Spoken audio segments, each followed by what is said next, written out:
So the first answer to what is Frankenstein all about is, it's about what it says it's about. It wasn't written in code, so if she'd wanted it to be about something else, she'd have written something else. But you can ask, what were the ideas that influenced the story?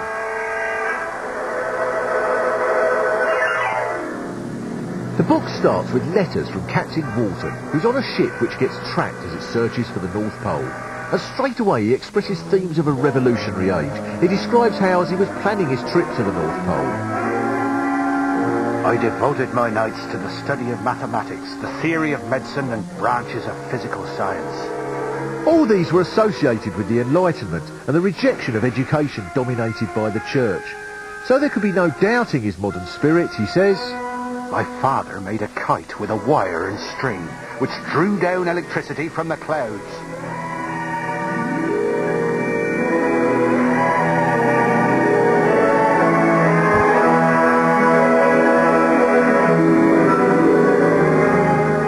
That's when Dr. Frankenstein climbs on board and tells his story.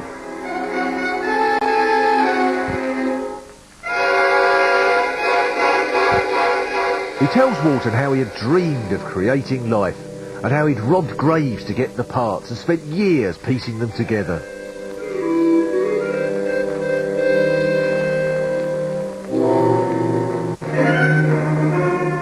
Then comes the famous bit that begins... It was a dreary night of November. This is where the creature has its first moments of life and the Doctor recoils in horror.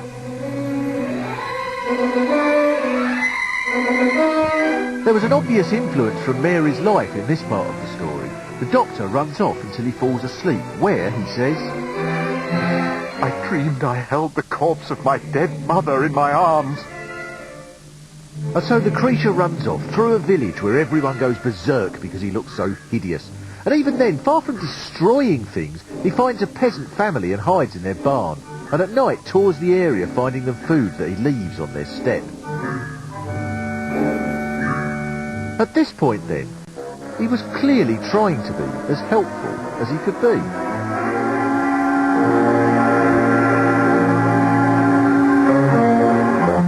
So the creature's first instinct was to socialise and become educated, and for a year he hid in the barn, picking up language as he heard it, slowly learning to speak and learning to read Milton and Shakespeare and books on maths and geography that happened to be lying about.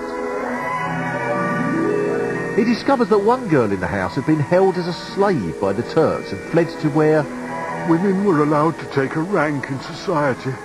And he was appalled at certain human values. I learned that the possessions most esteemed by your fellow creatures were high rank and riches. A man might be respected with only one of these advantages, but without either, he was considered a vagabond and slave, doomed to waste his powers for the profits of a chosen few. Mary was constantly presenting the monster as a creature of conflict. Like humanity, he had the potential for rage and fear, for intelligence and brutishness. For instance, the head of the family was a blind man who played the flute. The creature decided to wait until the blind man was on his own and then introduce himself in the hope that, because he wouldn't be frightened by the creature's appearance, he'd offer him refuge. So he was lucky it didn't turn out to be David Blunkett.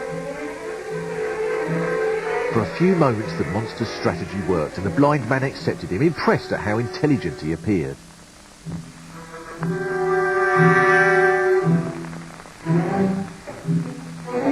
But then the family returned, and as soon as they saw him, because of his appearance, they attacked him with a stick. The family moved away in fear of the creature, and he decided that this meant he could never be a part of society. And at that point he decided to wreak vengeance on mankind, especially on his creator, by murdering the people closest to Dr. Frankenstein, starting with his 8-year-old brother. Even after he murders the boy, Mary has the creature offer Dr. Frankenstein a truce, as long as the Doctor creates a mate for him. When Frankenstein refuses, the creature kills the Doctor's best friend, and then kills the woman that he was due to marry.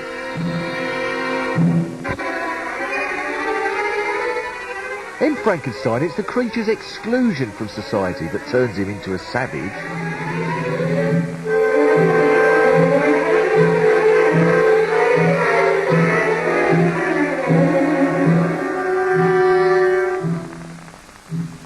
Eventually, having wreaked his vengeance, the creature is chased across Europe by Dr. Frankenstein, and the book ends when the monster jumps on a fire of his own making.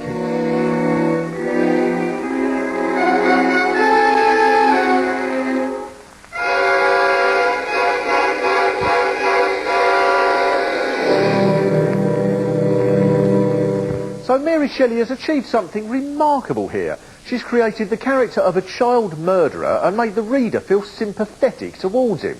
Whereas if it was written now, it would go, once upon a time there was a monster who killed a boy because he was scum. I don't call these monsters monsters, I call them scum. Then there'd be a frantic search for the creature's ex-girlfriend to stick on the front cover. Because murderers are celebrities now, the same as Big Brother contestants. In fact, nothing would please the press more than a Big Brother murderer special. Rose West, Ian Huntley, Peter Sutcliffe, Dennis Nielsen, all in the house together. Who gets buried under a patio Friday night? You decide. Throughout this story, then, are the themes and debates of the time. There was the relationship between creator and created. There was the fascination of science, but also the danger. There was the notion of society and the horror of judging people on their appearance, as Mary had seen people do with ex-slaves. None of this made it popular with the establishment. The Quarterly Review said, The doubt is whether the head or the heart of the author be the most diseased. And when the book first became a play, the London Moral Society handed out leaflets warning fathers to keep their families away. But by the time the reviews came out, all of this was the least of Mary's worries. Claire had given birth to Byron's daughter. Mary's other sister, Fanny, had committed suicide after finding out that William Godwin wasn't her real father after all. And then Percy's first wife, Harriet, committed suicide. After Harriet's death, there was pressure from all quarters for Percy and Mary to get married. Which shows how frowned on the idea of living in sin must have been at that time.